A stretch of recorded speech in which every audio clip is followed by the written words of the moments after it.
السلام علیکم یقین کامل کے تمام دوست، امید کرتی ہوں کہ آپ لوگ سب ٹھیک ٹھاک ہوں گے، خیریت سے ہوں گے۔ دوستو، اگر آپ نے میرے چینل کو ابھی تک سبسکرائب نہیں کیا تو جلدی سے گھنٹی کے ساتھ لگے ہوئے بیل آئیکن کو دبائیں اور میری اس ویڈیو کو لائک کریں اور میرے چینل کو سبسکرائب کریں اور میری ویڈیو کو پورا اینڈ تک دیکھا کریں اور اس کو اپنے آگے فرینڈز کو بھی شیئر کیا کریں تاکہ آپ ٹائم سے میری ہر آنے والی نئی ویڈیو کو دیکھ سکیں اور اس سے فائدہ اٹھا سکیں۔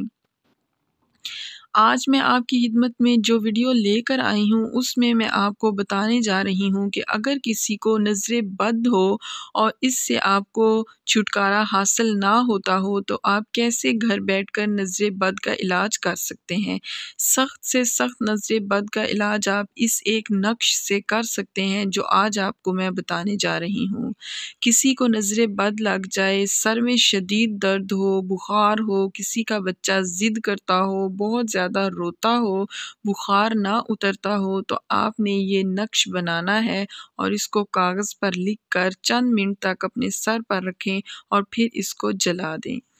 دوستو، اس کے ساتھ ساتھ میں آپ کو ایک اور بات بھی بتاتی چلوں، جب تک آپ کو اس سے افاقہ حاصل نہ ہو آپ یہ عمل بار بار وقفے سے بھی کر سکتے ہیں۔ چلیں جی، اب میں آپ کو دکھاتی ہوں کہ آپ نے کون سا نقش بنانا ہے۔ آپ نے پینسل کے ساتھ کسی بھی سفید کاغذ کے اوپر ایک سیدھی لائن بنانی ہے اور دائیں ہاتھ پر لکھنا ہے الیابسو اور بائیں ہاتھ پر لکھنا ہے الباسطو۔ اس کے بعد آپ نے یہ نمبر لکھنے ہیں 1 2 5 7۔ اس نقش کو ایسے ہی بنا کر آپ نے جس بندے کو نظر بد ہو، حسد کی نظر ہو، کسی کا بچہ نظر بد کی وجہ سے روتا ہو، کسی بچے کو بخار ہو، بچہ بہت زیادہ ضد کرتا ہو، تو آپ نے یہ نقش بنا کر اس کے ماتھے پہ رکھنا ہے، سر پر رکھنا ہے اور کچھ منٹ کے بعد اس کو جلا دینا ہے۔ اس نقش کو استعمال کریں اور ہمیں اپنی دعاؤں میں یاد رکھیں۔ جزاک اللہ جی۔